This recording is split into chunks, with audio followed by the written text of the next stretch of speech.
Welcome everyone. This is Janelle Schneiders, Market Leader of Organizational Development for the Mid-Missouri region. Welcome to this introductory video where I will provide a brief background and share with you what you can expect in this tutorial meant to help acclimate you to some key aspects of the new St. Mary's. Now, as you know, SSM began back in 1872 when 5 Sisters of St. Mary landed on U.S. soil from Germany and made their way to St. Louis. These nuns were led by our foundress, Mother Mary Odelia Berger, and they carried very little with them, including only $5. As their healthcare ministry grew, they expanded to Maryville, Missouri, and eventually made their way to Jefferson City near the turn of the 20th century.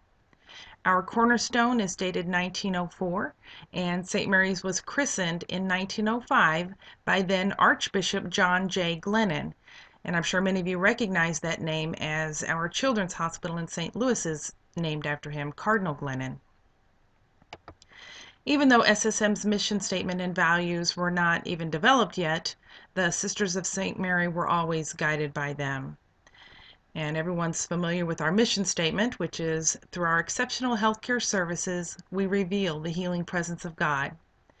Our values that have always and will continue to beautifully support our mission are compassion, which calls us to reach out with openness, kindness, and concern. Respect, we honor the wonder of the human spirit. Excellence calls us to expect the best of ourselves and one another. Stewardship means we use our resources responsibly.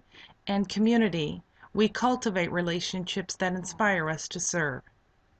This ministry and rich heritage is vibrant and strong today, and we wish to continue to grow and develop it. The reality is our current hospital sits on 9 acres of land, and we are completely landlocked. And in the words of our current Chief Operating Officer, Tony Houston, the walls are tired. So it's time to move, and move we will.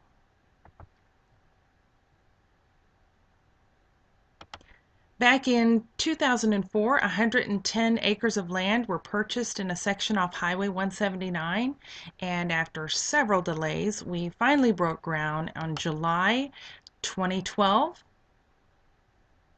The final steel beam was raised April 2013 with a formal topping off ceremony, and many of us were able to sign that beam, and our signatures will remain there for years and years to come. And on November 16th, 2014, St. Mary's will open its doors at its new location. Many of our existing customer service and safety standards that our patients have come to expect will continue. We will continue to meet and greet everyone when we get within 5 feet of them, and always with a smile. We will continue our No Passing Zone initiative, where we will all be responsive to call lights by not walking past them should we see a call light lit up. We will proactively approach individuals who need assistance in getting to where they are going, and we will walk them to their destinations. Many people call this wayfinding.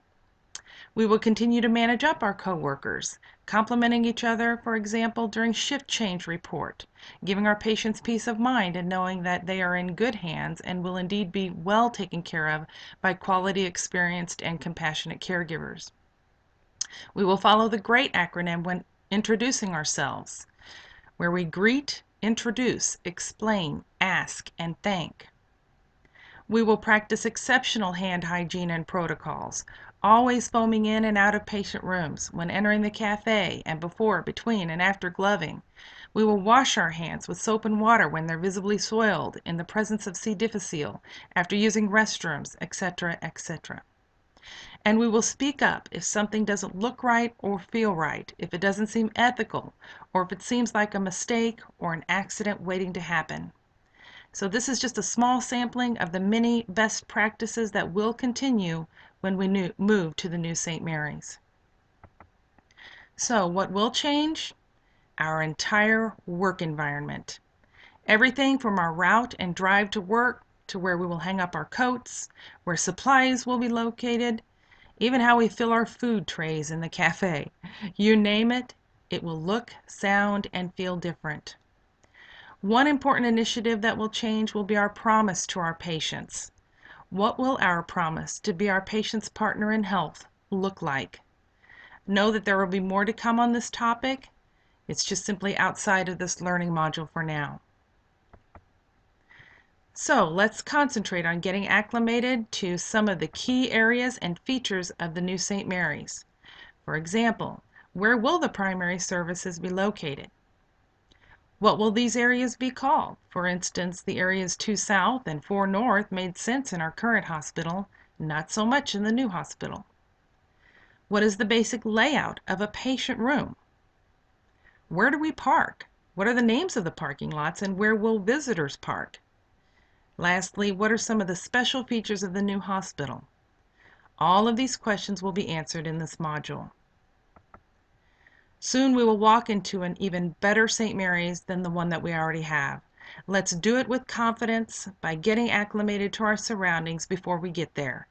In the end, we will take even more pride in the important work that we do, in our work environment, in our beautiful and rich heritage, and in our healing ministry.